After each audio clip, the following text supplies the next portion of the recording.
Assalamualaikum warahmatullahi wabarakatuh. Kali kesempatan ini saya akan mengulas mengenai golongan halogen.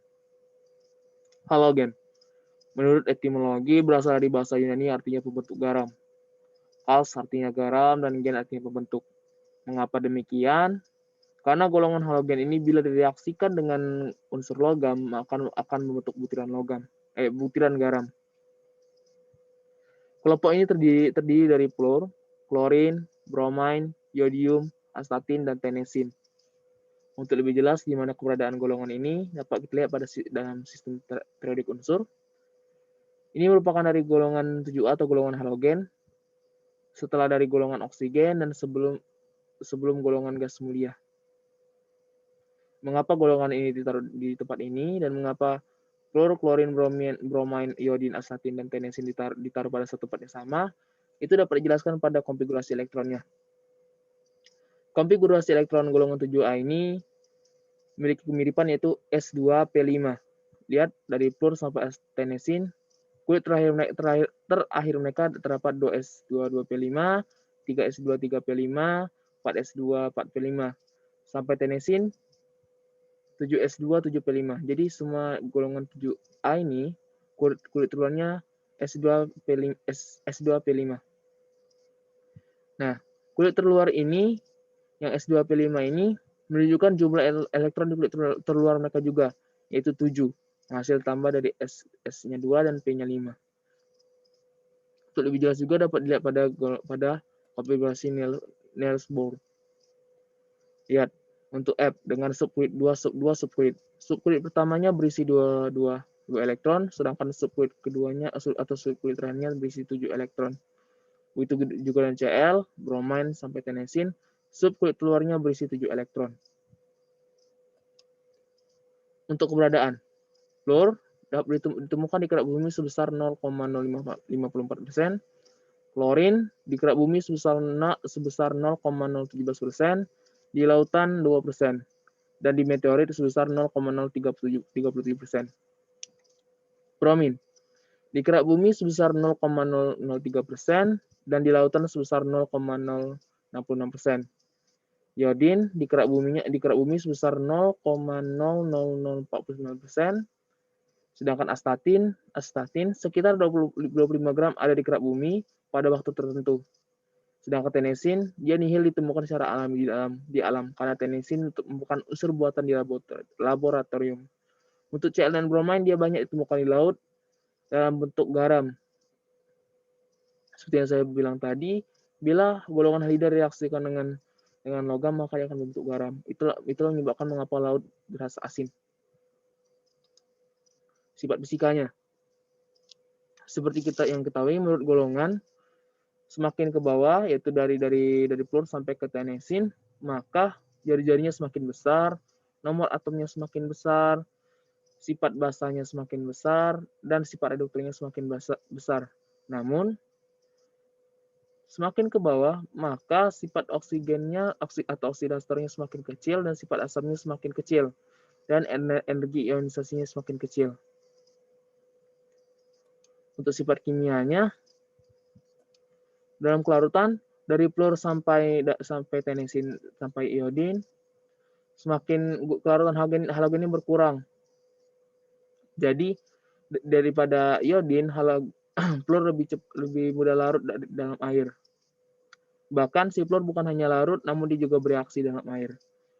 Untuk kereaktifan, semakin ke bawah unsur ini semakin besar kereaktifannya. Dan juga unsur ini terbilang reaktif karena keberadaannya di alam ditemukan sebagai senyawa, bukan dalam bentuk unsur. Daya oksidasinya, maka semakin ke bawah golongan halogen, aktivitas oksidatornya melemah. Sehingga halogen ini dapat mengoksidasi ion halida yang ada di bawahnya.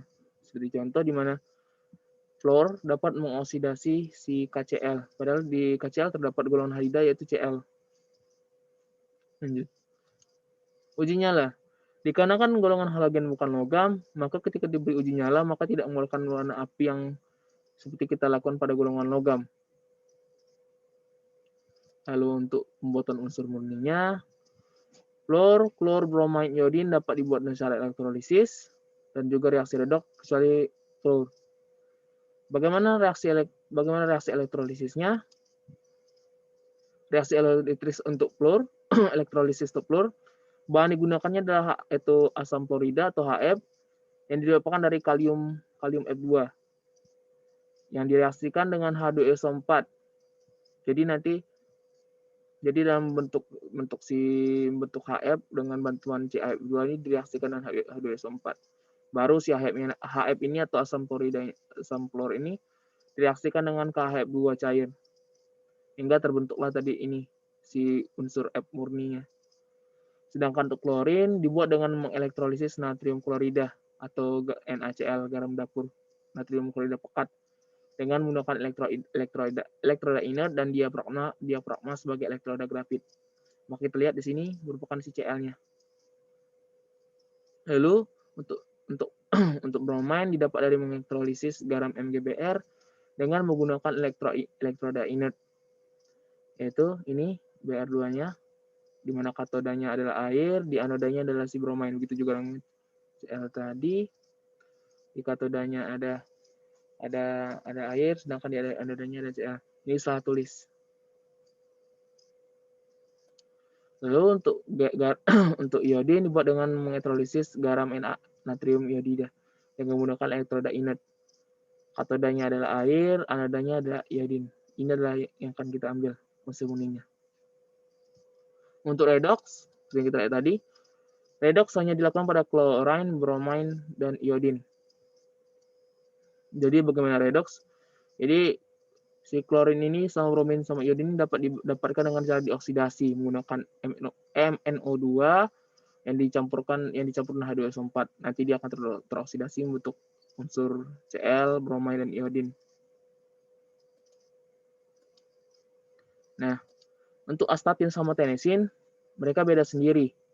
Astatin ini diproduksi secara sintetis dengan membombardir bismut. Jadi bismut ini unsur lain lalu dibombardir dengan partikel alfa. Astatin ini juga dapat diperoleh secara alami dari peluruan thorium dan uranium. Ini yang saya jelaskan tadi. Bahwasanya astatin dapat ditemukan 25 gram di kerak bumi dalam keadaan tertentu. Karena dia tuh secara alaminya dapat terjadi dari peluruan thorium dan uranium. Dan peluruan thorium dan uranium ini tidak selamanya, kadang-kadang kayak gitu. Sedangkan tenosin dibuat oleh reaksi fusi elemen 20 dengan unsur 97, kalsium 48 dengan berkalium -29. Dalam sintesis pertama tenosin, ion kalium dibentuk menjadi sinar dalam cyclotron atau akseleron partikel dan ditembakkan pada lapisan target berkalium yang didapatkan dengan ketebalan 300 nanometer yang pada titanium foil. Nah, untuk manfaatnya sendiri, klorin ini digunakan pada pasta gigi, perayaan pada kulkas, dan pelindung lapisan teflon. Jadi, pada pasta gigi kita itu terdapat klor. Dan klorin digunakan pada garam dapur, ya NaCl. Pada plastik, PVC atau polivinil klorida, pada pipa, sambungan air, atau dapat digunakan sebagai disinfektan air. Banyak seperti pengolahan air seperti PDAM menggunakan klorin sebagai disinfektan air mereka agar bersih daripada bakteri. Bromine dapat digunakan sebagai obat-obatan, pemadam api, ada seperti kita lihat di rumah-rumah, ada tabung berwarna merah yang biasa digunakan untuk memadamkan api, dan pestisida. Iodin, obat-obatan, spesifiknya seperti obat luka, seperti betadine, providin, seperti itulah bentuknya obat luka. Dan juga dia dapat menggunakan untuk mencegah penyakit gondok. Jadi iodin ini untuk mencegah penyakit gondok. Dan juga iodin ini bila masuk terdapat pada garam sangat baik untuk anak-anak, untuk anak bayi contohnya. Astatin untuk terapi kanker dengan radiasi untuk membunuh sel dan jaringan kanker.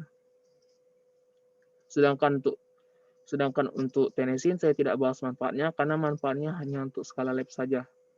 Baiklah, itu saja yang dapat saya sampaikan dalam video ini, apa yang telah saya pelajari mengenai halogen.